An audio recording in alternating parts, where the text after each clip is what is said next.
De volta com Folha no Ar, primeira edição, ao vivo aqui pela Folha FM 98,3 e também pelo nosso streaming no Face, onde você participa, interage aí com a gente e deixa lá a sua curtida aí, segue a nossa página.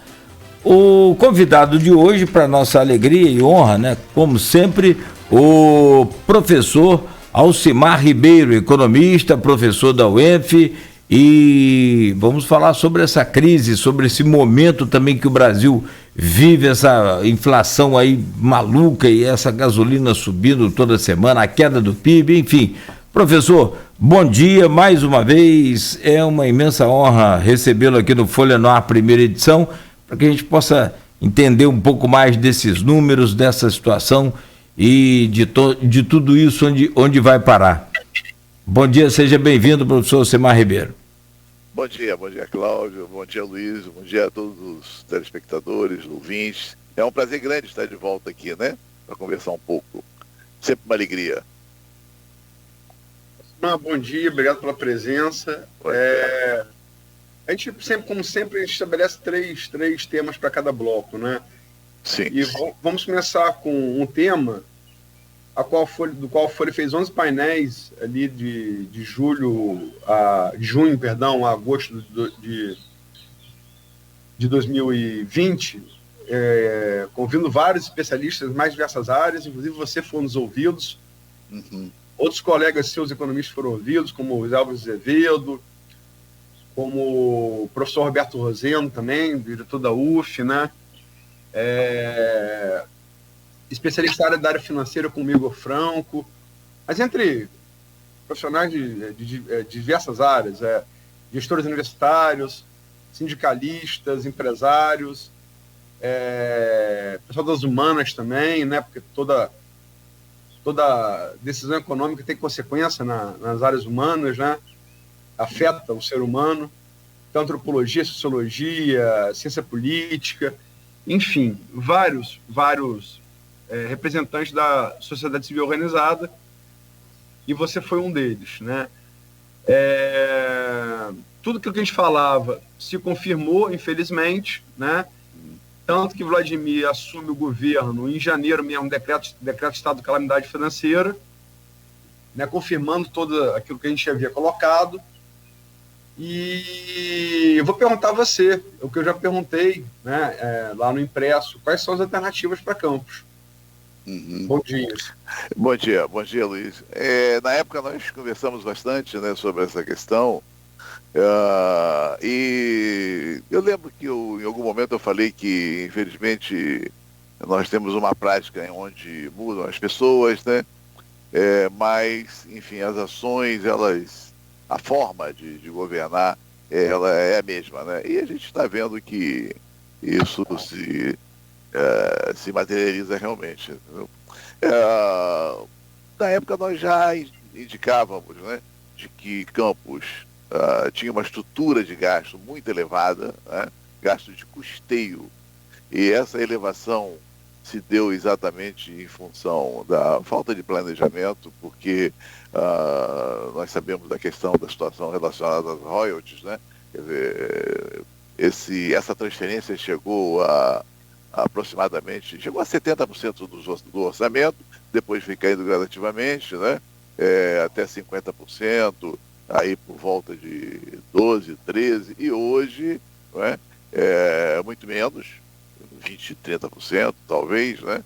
E os gestores não observaram isso e mantiveram, né, uma certa rigidez na construção de gastos de custeio. Então, o resultado foi que o município perdeu a sua capacidade de investimento. Quer dizer, hoje, né, infelizmente não temos ainda o balanço de 2020, né? Mas de 1,5 bilhão, um pouco mais, menos de 2% é destinado para investimento, o que, na verdade, acaba criando grandes dificuldades para o médio e longo prazo, né? E os custeios permaneceram rígidos. Faltou gerenciamento, faltou gestão realmente, né? E hoje nós pregávamos, inclusive, né, uma reengenharia, e parece que o prefeito não entendeu isso e continua desenvolvendo a sua gestão diria que sem mudanças, grandes mudanças, né? E, quando você fala de gestões exteriores, você se refere ao quê? A Rafael e Rosinha, Rafael... Anteriores, né? Anteriores. Não, eu diria que, olha, para você ter uma ideia, no início dos anos 2000, né? 2005, 2004 até 2009, né? Quer dizer, nós tivemos início a uma avalanche de receita de royalties, né?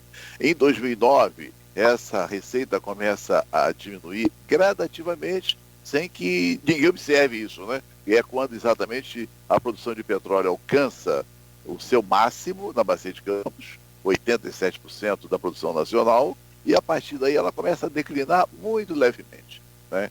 Então, quer dizer, isso já vem lá da metade dos anos 20, né? Antes um pouco, né? E o choque maior foi em 2014, né? 2014, quer dizer, isso, muito 2014. presente para todo mundo, né? Mas antes nós já tínhamos um processo de declínio gradual.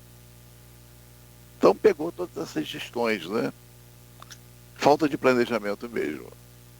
O Roberto Henriques, ele, ex-prefeito, ex-deputado estadual, já chamou aqui os governos Arnaldo Mocaiber, aí por ordem cronológica, né? Tá. O modelo dos governos Arnaldo, Mocaiber e Rosinha de perdulários. Uhum. Ele usou esse adjetivo. Você empregaria esse mesmo adjetivo? Sem dúvida. O governo do Arnaldo, né, tá na memória de muita gente. Realmente até a estrutura contábil da prefeitura, né, vamos dizer assim, se desidratou, né? Muito complicada realmente a gestão dele, e os gastos, né, sem critério, né? O Mocaibe também foi um desastre, naturalmente, e por incrível que pareça, eu tenho que afirmar uma situação, que talvez muitos não concordem, mas o governo da Rocinha e do Garotinho, né, me parece que eles foram mais organizados, né? E uma coisa que me chama a atenção no governo da Rosinha e do governo do Garotinho é que eles tiveram muita responsabilidade com investimento. Eu não estou falando a qualidade do investimento, né? Eu estou falando do percentual do orçamento destinado para investimento. Quer dizer, quando é o que a gente pode analisar é o número, né? Então, eu diria que esses governos tiveram mais responsabilidade, né?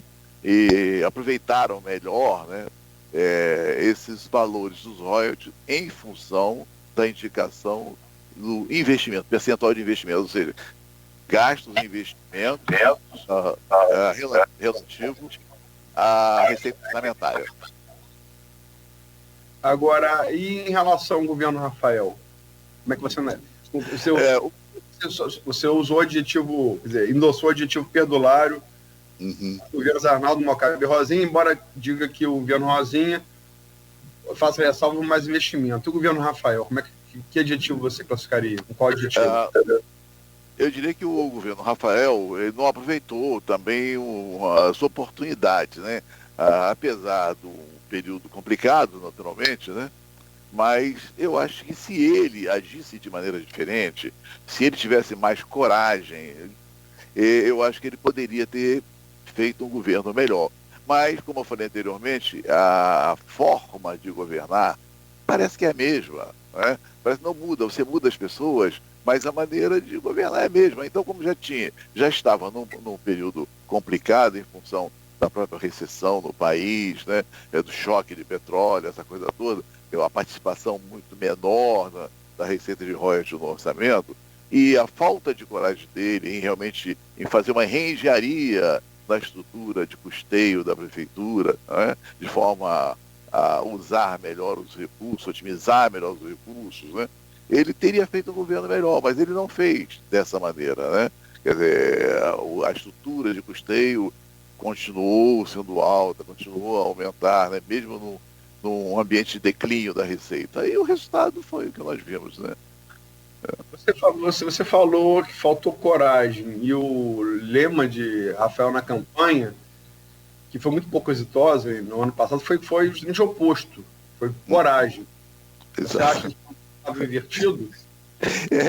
É aquele negócio, né? É igual quando se fala desse posicionamento liberal, né? O Delfim Neto, agora há pouco dia, falou uma coisa interessante. Quem está com a caneta e a cadeira não é liberal nunca, em nenhum momento. É igual a questão da coragem, né? O cara senta naquela cadeira, entendeu? A coragem desapareceu. Ele vai jogar o jogo porque tem eleição daqui a pouco, entendeu? Então essa é a questão, pô. Ninguém quer assumir risco, né? Vamos colocar dessa maneira. Quando eu falo coragem, é assumir risco. Se eu tenho que reduzir a minha estrutura de despesa, eu vou reduzir. O que não agrega valor à minha sociedade, eu vou procurar saber exatamente quais são esses elementos e vou eliminar. Vai ferir muita gente, naturalmente. Alcimar, nós estamos hoje no dia 19 de março. Quer dizer, é muito cedo ainda para se fazer qualquer análise, mas ressalvando isso, né? É muito cedo para fazer a análise mais detida de qualquer governo. Não só do governo Vladimir, de qualquer governo. Né? Começou em 1º de janeiro, você não tem nem 100 dias ainda para analisar, que é o período aí clássico de primeira avaliação, né? 100 dias. Perfeito. Que é a referência do segundo reinado de Napoleão, né?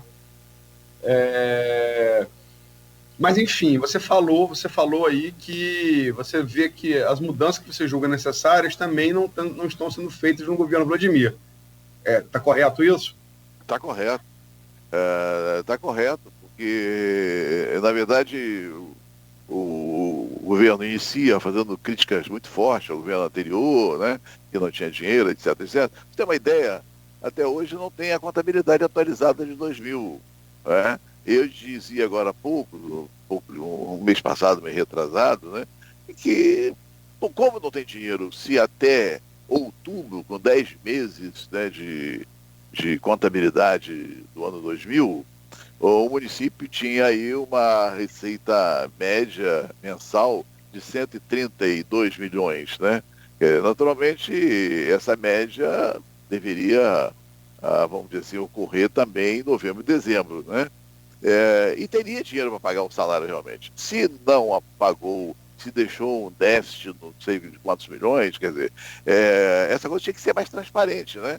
E não é transparente, porque, conforme eu falei anteriormente, a contabilidade está parada no 5º bimestre de 2000. A gente não sabe, na verdade, qual foi o valor da receita do ano de 2000 ainda, né? Então, quer dizer, tem essa questão e tem outras questões que surgem, como, por exemplo... 2020, né, Alcimar? De 2020, né? Desculpe, 2020.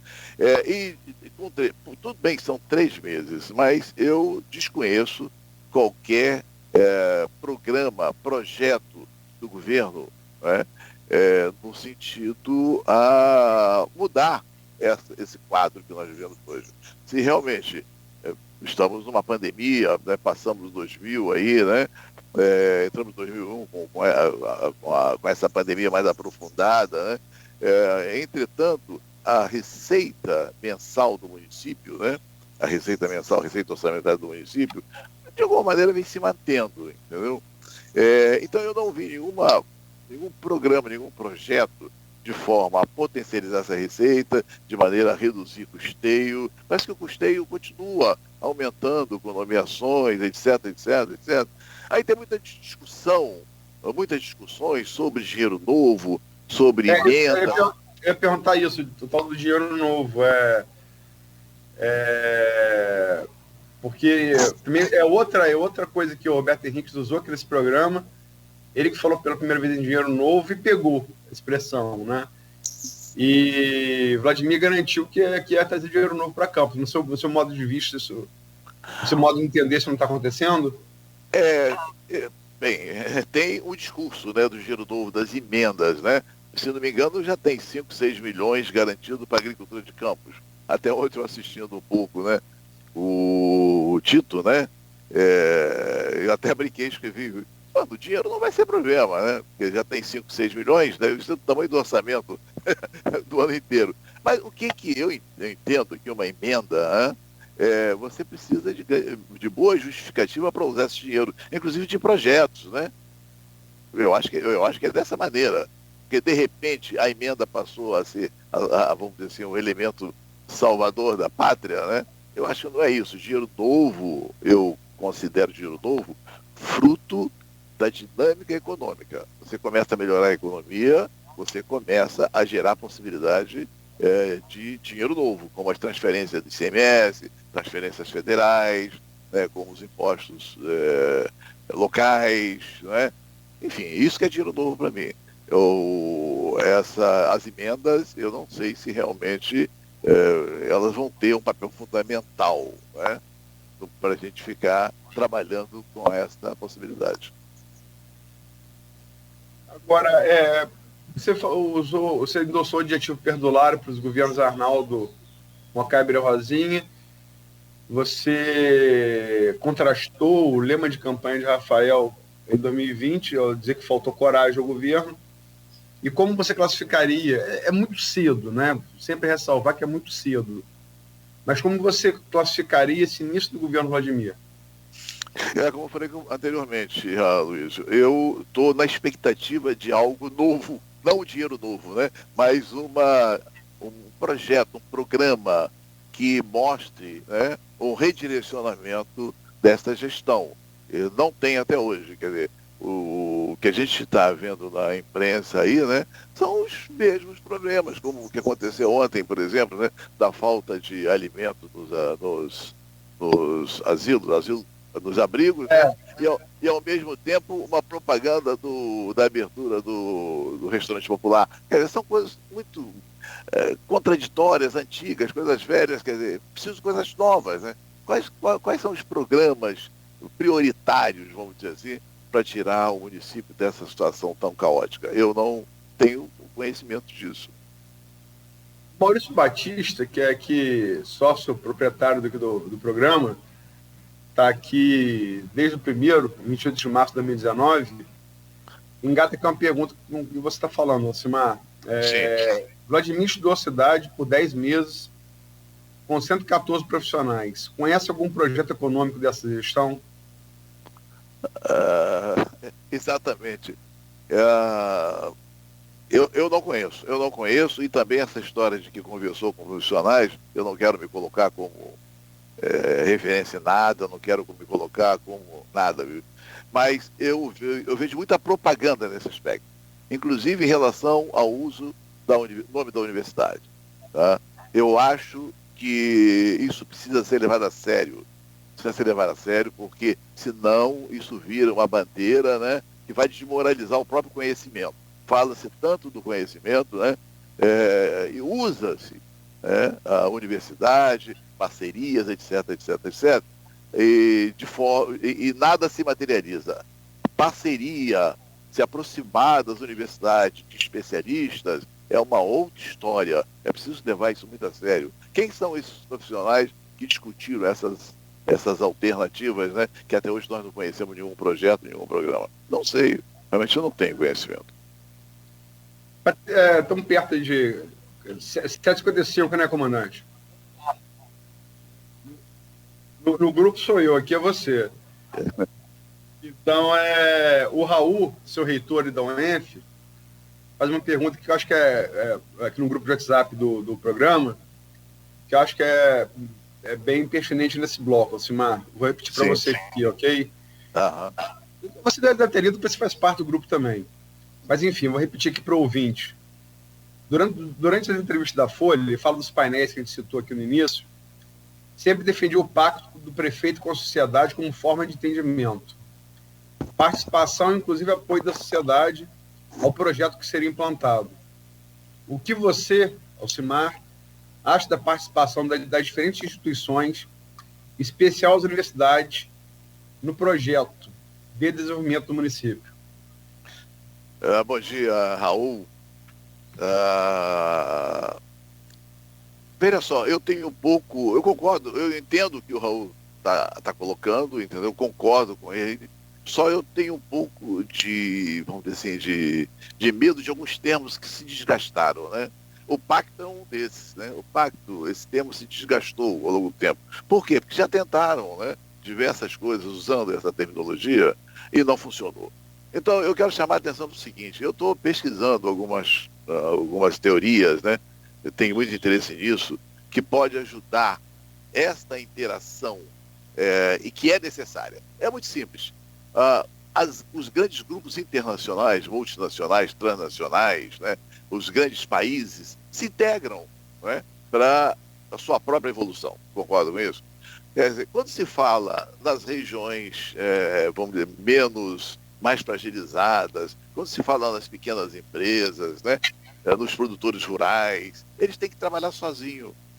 É por isso que nós temos uma grande diferença, né, uma grande desigualdade, e o capitalismo se enfraquece exatamente pela desigualdade.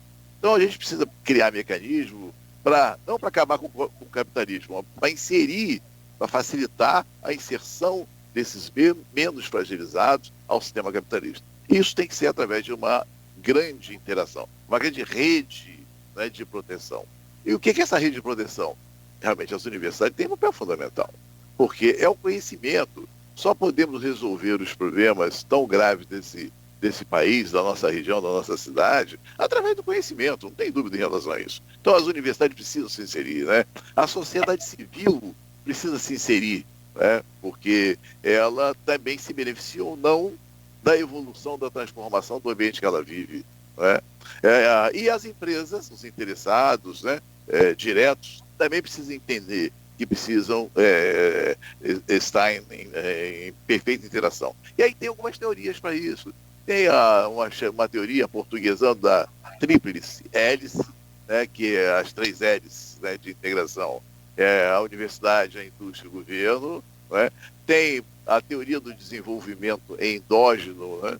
E neoendógeno, que agora é muito atual, e a OCDE está usando tudo isso para potencializar a agricultura rural da Europa. Então tem tecnologias, né? Tem modelos fabulosos que ajudam nesse processo. Mas nós temos um problema de base que precisamos resolver. É o que eu coloquei ontem, Aloysio, quando o Hinojosa estava falando que precisa de recursos para a agricultura. Não adianta, ele vai ter milhões e não vai fazer nada. Essa que é a verdade. Então a gente já tem exemplo. Essa história de limpar canal, de trazer trator, isso tudo é muito velho, A gente precisa melhorar o nosso padrão de capital social. O que é isso? É civismo. Você está vendo aí, ontem eu estava vendo que o Judiciário de Belo Horizonte vai abrir uma CPI para os fura-fila da vacina.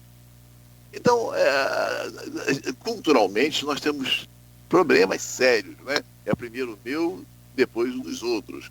Enquanto nós tivermos essa visão, você pode botar bilhões e bilhões e bilhões e você não resolve nada. 7h55, o horário que o relógio terminou para o final do bloco, você falou na entrevista de Tito ontem e eu vou deixar ela como pergunta para o próximo bloco. Perfeito.